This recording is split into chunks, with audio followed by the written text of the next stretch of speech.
ETF index mutual funds నేర్చుకుని stock మార్కెట్లో రాణించాలనుకుంటున్నారా? వెంటనే ఈ నెంబర్కి కాల్ చేయండి.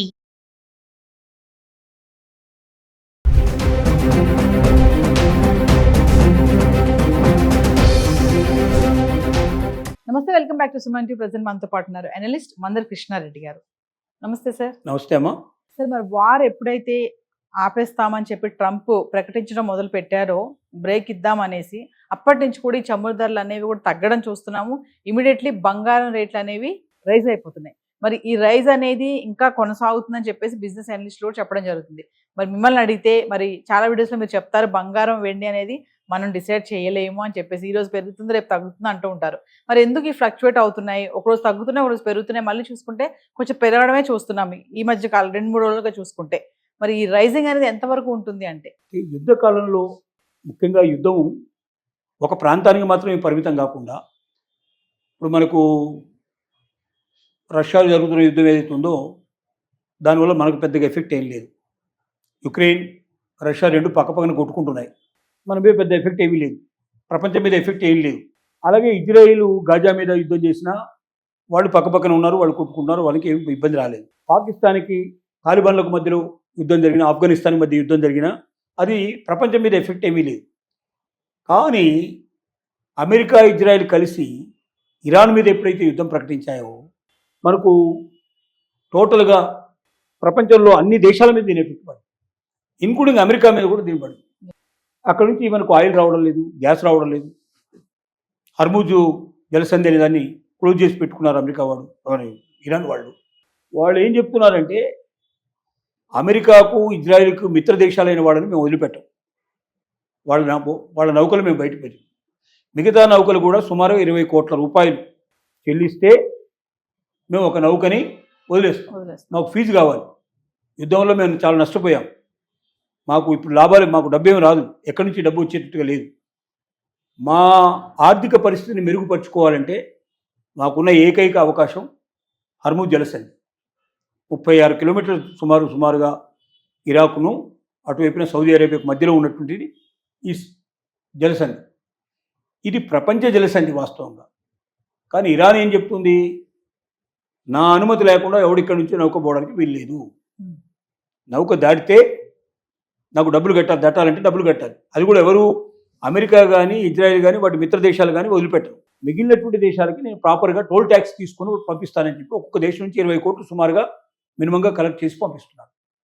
అంటే 20 కోట్లు పెరిగేసరికి అది ఏమైందంటే, ఒక నౌక మీద ఆ నౌకలో ఉండేటువంటి సామగ్రి ఎంత ఉందో అది బయటకు ఇవ్వాల్సి ఉంటున్నప్పుడు దాని మీద 20 కోట్లు పెంచుకునే కదా వాడు ఏదైనా అమ్మదలుచుకున్నప్పుడు దాంట్లో ఉండేటువంటి క్రూరాలు కానీ మరొకటి కానీ ఏ రకమైన వస్తువు అయినా సరే ఎగుమతి చేయాలన్నా దిగుమతి చేయాలన్నా అక్కడి నుంచి వెళ్ళాల్సిన హర్ముజ్ జలసంధి నుంచి వెళ్ళాలంటే 20 కోట్లు పెరిగిపోతుంది.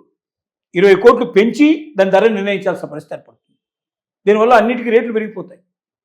ఇలాంటి పరిస్థితి ఇప్పుడు ఉంది. రెండోది, అమెరికన్ డాలరు బలంగా ఉంటే బంగారం రేటు తగ్గిపోతుంది, అమెరికన్ డాలరు వీక్గా ఉంటే బంగారం రేటు పెరిగిపోతుంది. ఇప్పటిదాకా బలంగా కనిపించినటువంటి అమెరికన్ డాలరు మెల్లమెల్లగా వీక్ అయ్యే పరిస్థితులు కనబడుతుంది. వీక్ అవుతూ ఉంటే రేట్లు పెరుగుతాయి, స్ట్రాంగ్ అవుతే రేట్లు తగ్గుతాయి. స్టాక్ మార్కెట్లు మొత్తం ఏ రోజున ఎంత డమాల్ అవుతుందో తెలియని పరిస్థితి. ఇప్పటికే 50 లక్షల కోట్లు ఇండియా లోపల ఆవిరైపోయింది. ఇలాంటి పరిస్థితి. సో ఇదవిద్ధమైన పరిస్థితి. ప్రపంచం ప్రశాంతంగా ఉండకుండా ప్రపంచ దేశాలన్నిటి మీద గ్యాసు పెట్రోల్ సంబంధించినటువంటి భారం మీద పడటం వల్ల, హర్ముజ్ జలసంధిలో నుంచి బయటికి వెళ్ళడానికి వీలు లేకుండా నావకలోనే ఆగిపోవడం వల్ల ఎగుమతులు ఆగిపోయాయి, దిగుమతులు ఆగిపోయాయి. అన్ని రకాలుగా ప్రపంచం అతలాకుతలం అవుతున్న పరిస్థితుల్లో బంగారం రేట్లు కూడా తగ్గడం పెరగడం సహజంగా జరుగుతుంది. కొన్ని రోజులు తగ్గినట్టే కనబడింది, కొన్ని రోజులు పెరిగినట్టే కనబడుతుంది.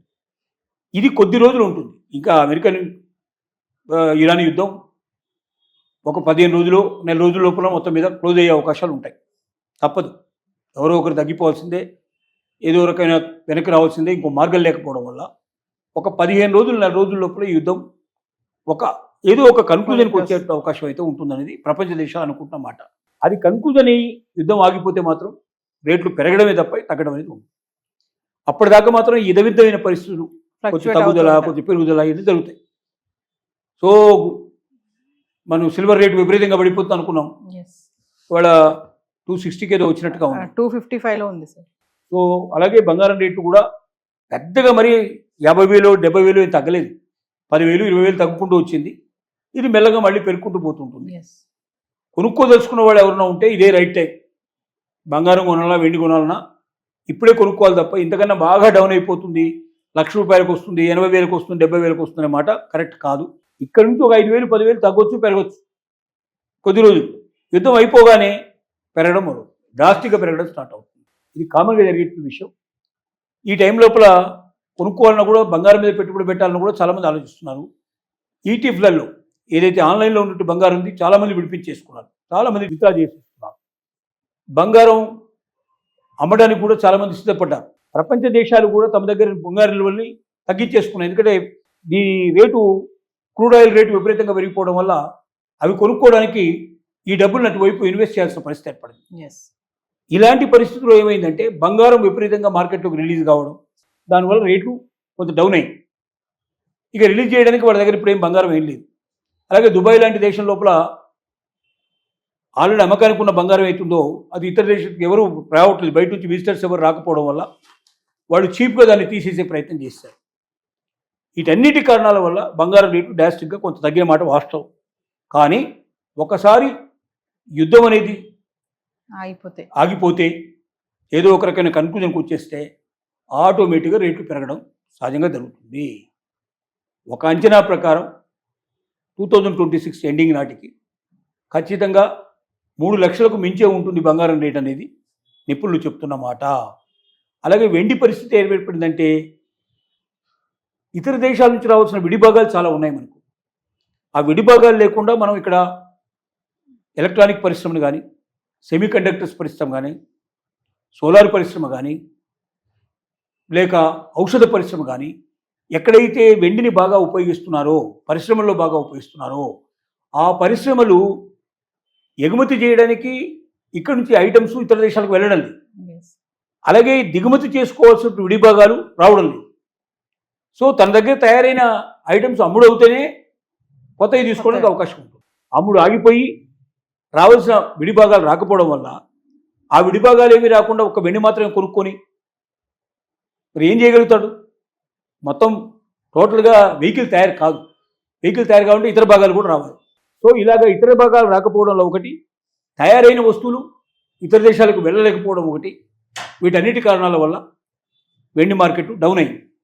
కానీ ఒక్కసారి యుద్ధం కన్క్లూజన్ అయితే పోవాల్సినటువంటి అన్ని ఎగుమతి చేయాల్సినవన్నీ వెహికల్స్ వెళ్ళిపోతాయి. అలాగే దిగుమతి కావాల్సినటువంటి విడిభాగాలని వచ్చేస్తాయి. అప్పుడు ఆటోమేటిక్గా స్వింగ్ అయిపోయి బ్రహ్మాండంగా పెరిగిపోయే అవకాశాలు ఉన్నాయి. కాబట్టి మధ్యతరగతి వాళ్ళు, బంగారం కొనుక్కోగలిగే శక్తి లేని వాళ్ళు వెండి కొనుక్కోమని మనం మొదటి నుంచి కూడా చెప్తున్నాం. వాళ్ళకి ఇప్పటికైనా వెండి కొనుక్కొని పెట్టుకున్న వాళ్ళకి ఖచ్చితంగా 5 లక్షల దాకా కూడా 1 కిలో వెండి 2026 ఎండింగ్కి వెళుతుందని ప్రపంచ నిపుణులు చెప్తున్న మాట. దీన్ని దృష్టిలో పెట్టుకొని కొనుగోలు జరిపినట్టయితే డెఫినెట్గా బాగుంటున్నది మనం ఇచ్చే సలహా. Thank you.